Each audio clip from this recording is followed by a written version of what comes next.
ನೋಡಿ, ಕಾಮಗಾರಿ ಮಾಡಲಿ, ಅದಕ್ಕೇನು ವಿರೋಧ ಇಲ್ಲ. ಅದಕ್ಕೆ ಸಂಬಂಧಪಟ್ಟಂತೆ ಆದಷ್ಟು ಬೇಗ ಕ್ಲಿಯರ್ ಮಾಡಬೇಕು.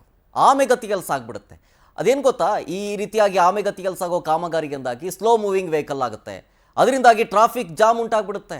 ಅದೇ ದೊಡ್ಡ ತಲೆನೋವು ನಮಗೆ. ಬೆಂಗಳೂರಿನಲ್ಲಿ ಈ ಟ್ರಾಫಿಕ್ ಸಮಸ್ಯೆನೇ ಜಾಸ್ತಿ.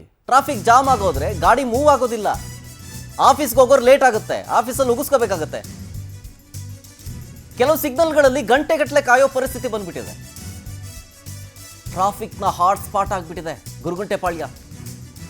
ಈಗ ಆ ಏರಿಯಾದಲ್ಲಿ ಸಮಸ್ಯೆ ನೋಡೋಣ. ನೋಡಿ, ಗುರುಗುಂಟೆಪಾಳ್ಯದಲ್ಲಿ ಕಿಲೋಮೀಟರ್ ಗಟ್ಟಲೆ ಕ್ಯೂ. ಅದು 1-2 ದಿನ ಅಲ್ಲ, ಡೈಲಿ ಇದೆ ಸಮಸ್ಯೆ. ಟ್ರಾಫಿಕ್ ಸಮಸ್ಯೆಯಲ್ಲಿ ಸವಾರರು ಹೈರಾಣಾಗ್ಬಿಟ್ಟಿದ್ದಾರೆ. ಗುರುಗುಂಟೆಪಾಳ್ಯದ್ದು ದೃಶ್ಯ ನೋಡಿ, ಕಿಲೋಮೀಟರ್ ಗಟ್ಟಲೆ ನಿಂತು ಬಿಟ್ಟಿದ್ದಾರೆ. ಕಾರಣ ಏನು ಗೊತ್ತಾ, ಇದೇ ಆಮೆಗತಿಯಲ್ಲಿ ಸಾಗುವಂತಹ ಕಾಮಗಾರಿ. ಅಲ್ಲಿ ಹಳ್ಳ ಇರುತ್ತೆ, ಕರೆಕ್ಟಾಗಿ ಮುಚ್ಚಿರೋದಿಲ್ಲ, ಗುಂಡಿ ಇರುತ್ತೆ. ಸ್ಲೋ ಆಗಿ ಗಾಡಿನ ಮೂವ್ ಮಾಡ್ಕೊಂಡು ಹೋಗ್ಬೇಕಾಗತ್ತೆ. ಸ್ಲೋ ಮೂವಿಂಗ್ ವೆಹಿಕಲ್ ಇದ್ದಾಗ ಆಬ್ವಿಯಸ್ಲಿ ಟ್ರಾಫಿಕ್ ಜಾಮ್ ಉಂಟಾಗುತ್ತೆ. ಹಿಂಗೆ ಒಂದು ಸಿಗ್ನಲಲ್ಲಿ ಏನೋ ಒಂದು 100 ಮೀಟರ್ಸ್ ಟ್ರಾಫಿಕ್ ಜಾಮ್ ಆಗಬೇಕಾ ಅಥವಾ ಗಾಡಿ ನಿಲ್ಲಬೇಕಾದಂಥ ಸಂದರ್ಭ ಇರೋ ಜಾಗದಲ್ಲಿ ಕಿಲೋಮೀಟರ್ ಗಟ್ಟಲೆ ನಿಲ್ಲಬೇಕಾಗತ್ತೆ ವಾಹನಗಳು. ಯಾಕೆ ಹಿಂಗೆ? ಅಲ್ಲಿನ ಪರಿಸ್ಥಿತಿ ಏನು ಗುರುಗುಂಟೆಪಾಳ್ಯದ್ದು? ಈ ಕುರಿತು ನಮ್ಮ ಪ್ರತಿನಿಧಿ ವೆಂಕಟೇಶ್ ಒಂದು ಪ್ರತ್ಯಕ್ಷ ವರದಿ, ರಿಯಾಲಿಟಿ ಚೆಕ್ ಮಾಡಿದ್ದಾರೆ. ಬನ್ನಿ ನೋಡೋಣ. ಪ್ರದೇಶಗಳಲ್ಲಿ ಟ್ರಾಫಿಕ್ ಸಮಸ್ಯೆ ಎಷ್ಟರ ಮಟ್ಟಿಗೆ ಇದೆ ಅಂತ ಹೇಳಿದ್ರೆ ಗಂಟೆಗಟ್ಟಲೆ ಕಾಯಬೇಕಾಗುತ್ತೆ. ಆ ಒಂದು ಟ್ರಾಫಿಕ್ ಸಿಗ್ನಲ್ನಿಂದ ಮೂವ್ ಆಗಬೇಕಂತ ಹೇಳಿದ್ರೆ ಒಂದು ರೀತಿಯಾದಂಥ ಸಾಹಸನ್ನೇ ಮಾಡಬೇಕು. ಸದ್ಯಕ್ಕೆ ಅಂತಹ ಒಂದು ಟ್ರಾಫಿಕ್ ಒಂದು ಹಾಟ್ ಸ್ಪಾಟ್ ಆಗಿರುವಂತಹ ಪ್ರದೇಶಗಳಲ್ಲಿ ಒಂದಾದಂತಹ ಒಂದು ಗೊರಗುಂಟೆಪಾಳ್ಯ ಸಿಗ್ನಲ್ ಅಲ್ಲಿ ಇವತ್ತಿರುವಂತದ್ದು. ಈ ಗೊರಗುಂಟೆಪಾಳ್ಯ ಸಿಗ್ನಲ್ ಅಂತ ಹೇಳಿದ್ರೆ ಬೆಂಗಳೂರಿನಿಂದ ಬಹುತೇಕ ರಾಜ್ಯದ ಸುಮಾರು 70% ಜಿಲ್ಲೆಗಳಿಗೆ ಸಂಪರ್ಕ ಕಲ್ಪಿಸುವಂತಹ ಪ್ರಮುಖ ಒಂದು ಹೆದ್ದಾರಿ ಆಗಿರುವಂತದ್ದು. ಇನ್ನು ಬೇರೆ ಬೇರೆ ಜಿಲ್ಲೆಗಳಿಂದ ಬೆಂಗಳೂರಿಗೆ ಬರುವಂತಹ ಕೂಡ ಮಾರ್ಗ ಕೂಡ ಇದೇ ಆಗಿದೆ. ಮತ್ತೆ ಇನ್ನು ಕೆಂಗೇರಿ ಭಾಗದಿಂದಾಗಿ ಕೂಡ ಈ ಒಂದು ರಸ್ತೆ ಸಂಪರ್ಕ ಕೂಡ ಕಲ್ಪಿಸುತ್ತೆ ಮೆಜೆಸ್ಟಿಕ್ ಕಡೆ ಸಂಚಾರ ಮಾಡೋದಕ್ಕೆ. ಹಾಗಾಗಿ ಪ್ರಮುಖವಾದಂತಹ ಜಂಕ್ಷನ್ ಇಲ್ಲಾಗಿರೋದ್ರಿಂದ ಸಹಜವಾಗಿಯೇ ಇಲ್ಲಿ ಟ್ರಾಫಿಕ್ ಕೂಡ ಹೆಚ್ಚಾಗಿರುತ್ತೆ. ಕಾರಣ ಇಲ್ಲಿ ಏನು ಒಂದು ಇಂಡಸ್ಟ್ರಿಯಲ್ ಏರಿಯಾ ಇರಬಹುದು ಮತ್ತು ಬೇರೆ ಬೇರೆ ಭಾಗಗಳಿಗೆ ಹೋಗುವಂತಹ ಏನು ಪ್ರಯಾಣಿಕರೇನಿರ್ತಾರೆ ಎಲ್ರಿಗೂ ಕೂಡ ಇದೇ ಮಾರ್ಗವಾಗಿ ಹೋಗಬೇಕಾಗಿರೋದ್ರಿಂದ ಟ್ರಾಫಿಕ್ ಸಮಸ್ಯೆ ಇಲ್ಲಿ ಬಹಳ ದೊಡ್ಡ ಒಂದು ತಲೆನೋವಾಗಿ ಪರಿಣಮಿಸಿದೆ.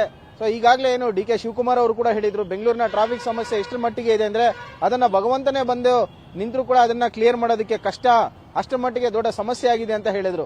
ಹೌದು, ನಿಜ. ಯಾಕಂತ ಹೇಳಿದ್ರೆ ಬೆಂಗಳೂರಿನ ಟ್ರಾಫಿಕ್ ಸಮಸ್ಯೆಯನ್ನ ಕ್ಲಿಯರ್ ಮಾಡಬೇಕಂದ್ರೆ ಅಷ್ಟು ಸುಲಭದ ಮಾತಲ್ಲ.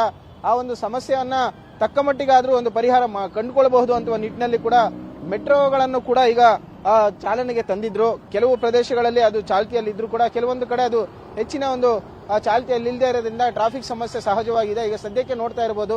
ಸೊ ಈ ಒಂದು ಟ್ರಾಫಿಕ್ ಸಮಸ್ಯೆ ಎಷ್ಟರ ಮಟ್ಟಿಗೆ ಇದೆ ಅಂತ ಹೇಳಿದ್ರೆ ಕೂಡ ವಾಹನ ಸವಾರರು ಹೋಗೋದಕ್ಕೂ ಕೂಡ ಸಾಕಷ್ಟು ಪರದಾಡ್ತಾ ಇದ್ದಾರೆ.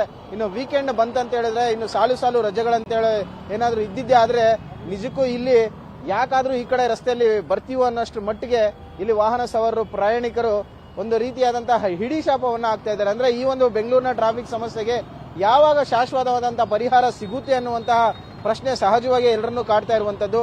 ಆದ್ರೆ ಅದು ಎಷ್ಟರ ಮಟ್ಟಿಗೆ ಸಫಲತೆ ಕಾಣುತ್ತೆ ಅನ್ನೋದು ಕೂಡ ಗೊತ್ತಾಗಲ್ಲ. ಯಾಕಂತ ಹೇಳಿದ್ರೆ ಅಷ್ಟರ ಮಟ್ಟಿಗೆ ಈ ಒಂದು ಟ್ರಾಫಿಕ್ ಸಮಸ್ಯೆ ಇರುವಂತದ್ದು. ಇನ್ನು ಸಹಜವಾಗಿ ಕೂಡ ಬೆಂಗಳೂರಿನಲ್ಲಿ ಏನು ಜನಸಂಖ್ಯೆ ಏನಿದೆ, ಜನಸಂಖ್ಯೆಗಿಂತ ಹೆಚ್ಚಾಗಿ ವಾಹನಗಳ ಸಂಖ್ಯೆ ಕೂಡ ಪ್ರತಿನಿತ್ಯ ಬರ್ತಾ ಇರುವಂತದ್ದು.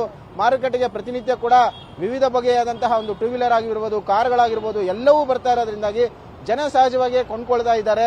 ಇನ್ನು ಮನೆಗೆ ಒಂದು ಗಾಡಿ ಅಲ್ಲ, ಬದಲಾಗಿ ಮನೆಯಲ್ಲಿ ಎಷ್ಟು ಜನ ಇದ್ದಾರೆ ಅಷ್ಟು ಜನರು ಕೂಡ ಒಂದು ಗಾಡಿ ಆಗಿರ್ಬೋದು, ಕಾರ್ಗಳನ್ನಾಗ್ಲಿ ತೆಗೆದುಕೊಳ್ತಾ ಇರೋದ್ರಿಂದಾಗಿ ಸಹಜವಾಗಿ ಕೂಡ ಟ್ರಾಫಿಕ್ ಜಾಮ್ ಹೆಚ್ಚಾಗ್ತಾ ಇದೆ.